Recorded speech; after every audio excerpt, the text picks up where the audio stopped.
All right, so we made it all the way to problem 3. In this problem, we want to find the arc length function for this curve, y equals 2 plus 2x to the power 3 halves, for x varying between 0 and 4, with the initial point 0, comma 2, and then we want to find the length of this curve, so for all values of x between 0 and 4. So first of all, to set up our arc length function, we just have s of x, and this is going to be equal to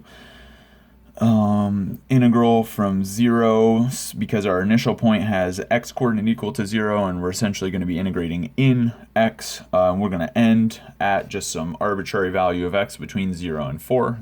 These are the only points that we're concerned with. And we want to integrate square root of 1 plus f prime t squared, and I'll tell you what that is in a second, dt, where of course f of t is equal to 2 plus 2t to the 3 halves. Right, so we create our dummy variable t to replace x, just because we want to write our upper bound in terms of x, and we don't want to have our upper bound in terms of x and also our integrand in terms of x. Okay, either way. So we first of all need to compute the derivative of this function f of t, and so to do that, of course, we just use our power rule.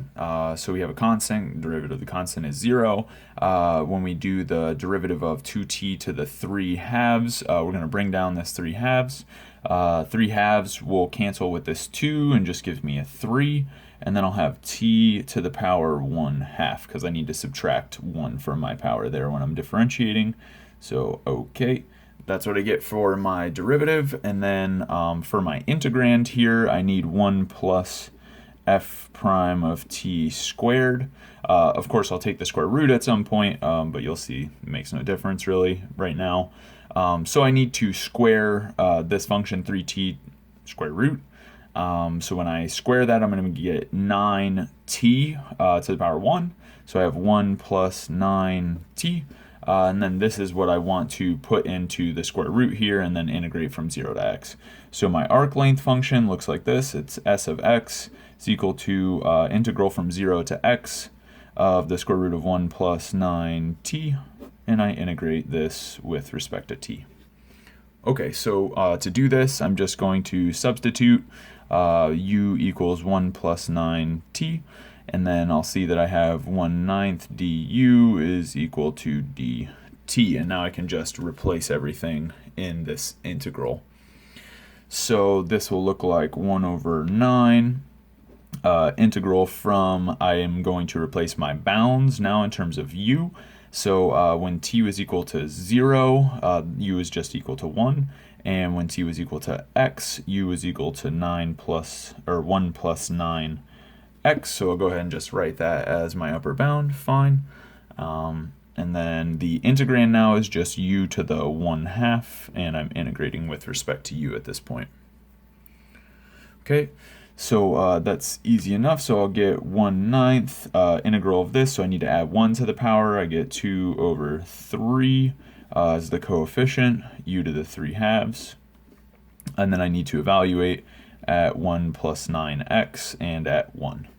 And so this ultimately will give me 2 over 27 as this constant multiple. And then when I evaluate at 1 plus 9x, of course I just put that value in there, 1 plus 9x to the power 3 over 2. And then I subtract, 1 to the power 3 over 2, which is of course just 1. So there is my arc length function. So here's s of x.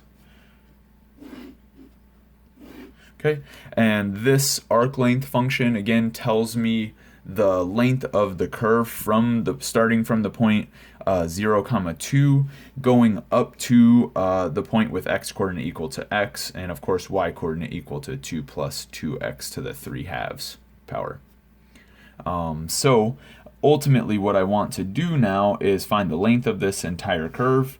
So it turns out that the length of this curve is just going to be equal to s of 4, right? Because then this would tell me the length of the curve starting at this point with x coordinate equal to 0, and then going to the point with x coordinate equal to 4, and that's exactly what we expect for the length of the curve. But I already have this function, so I'll just go ahead and plug this value of 4 in there. And so I'm going to get 9 times 4 is 36, plus 1 is 37, so it looks like I have a 37 to the power 3 halves minus 1, and then multiply that by 2 over 27. And this is, of course, the exact answer, but if you want a decimal answer, this is going to be approximately 16.597. And this would be the length of the curve, right? So here's our arc length function.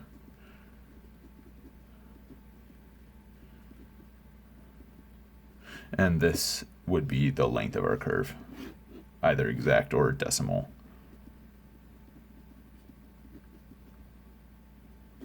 All right, and that does it for this problem.